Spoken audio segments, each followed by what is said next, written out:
ओम श्री गणेशाय नमः। ओम श्री महासरस्वत्यै नमः। सनातन धर्मानुरागी सज्जन वृंद भक्तगण, यह सत्र भगवान विष्णु के चरणों में पूर्णतः समर्पित है। इसमें मार्गशीर्ष शुक्ल पक्ष एकादशी की कथा एवं महात्म्य के बारे में आपको बताया जाएगा। इसमें हम सभी मार्गशीर्ष शुक्ल पक्ष की एकादशी की कथा भी जानेंगे, सुनेंगे। मार्गशीर्ष शुक्ल पक्ष की एकादशी का व्रत 22 दिसंबर 2023 शुक्रवार को है। इस दिन सभी अस्मार्तों के लिए अर्थात गृहस्थों के लिए, सामान्य जनों के लिए इस दिन एकादशी है। और जो वैष्णव हैं, संन्यास की दीक्षा लिए हुए हैं, उनके लिए 23 दिसंबर 2023 शनिवार को है। अर्थात जन सामान्य के लिए एकादशी का व्रत 22 दिसंबर 2023 शुक्रवार को होगा। और वैष्णवों के लिए, जो कि संन्यास की दीक्षा लिए हुए हैं, वैष्णव धर्म के अनुयायी हैं, उनके लिए अर्थात यूँ कहा जाए कि गृहस्थों के लिए एकादशी का यह व्रत 22 दिसंबर 2023 को होगा। और सन्यासियों के लिए एकादशी का व्रत 23 दिसंबर 2023 शनिवार को होगा। मार्गशीर्ष शुक्ल पक्ष एकादशी के दिन भगवान विष्णु और माँ लक्ष्मी की विशेष आराधना की जाती है। यह आराधना पंचोपचार या षोडशोपचार से सुबह और संध्या समय दोनों समय की जाती है। और रात्रि को रात्रि जागरण कर भगवत नाम संकीर्तन किया जाता है। जो भी भक्त एकादशी का व्रत रहें, वे दोनों समय उनकी आराधना अवश्य करें। इसकी कथा इस प्रकार है। गोकुल नाम की एक नगरी में बैखानस नामक राजा राज्य करते थे। वे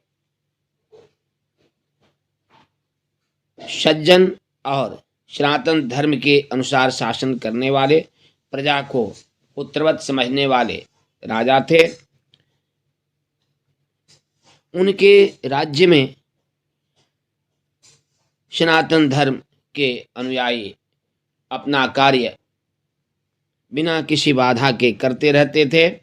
और राजा भी स्वयं सनातन धर्मानुरागी थे, सज्जन थे, भक्त थे भगवान विष्णु के। एक दिन रात्रि में उन्होंने स्वप्न देखा कि उनके पिता नरक में नाना प्रकार के कष्टों को झेल रहे हैं। यह देखकर वे अत्यंत दुखित हो गए और अगले दिन विद्वानों की, ब्राह्मणों की सभा बुलाए और उनसे यह प्रश्न किया। इस पर उन ब्राह्मणों ने कहा कि आप इसके निदान के लिए पाशी में,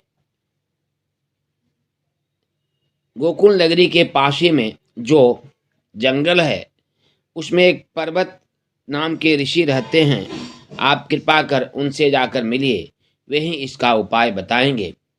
राजा पर्वत नाम के ऋषि के पास गए, उनसे अपनी बात कही। इस पर उन्होंने कहा कि आप इसके लिए मार्गशीर्ष शुक्ल पक्ष की एकादशी का व्रत करें और उसका पुण्य फल संकल्प करके अपने पिता की आत्मा को समर्पित करें।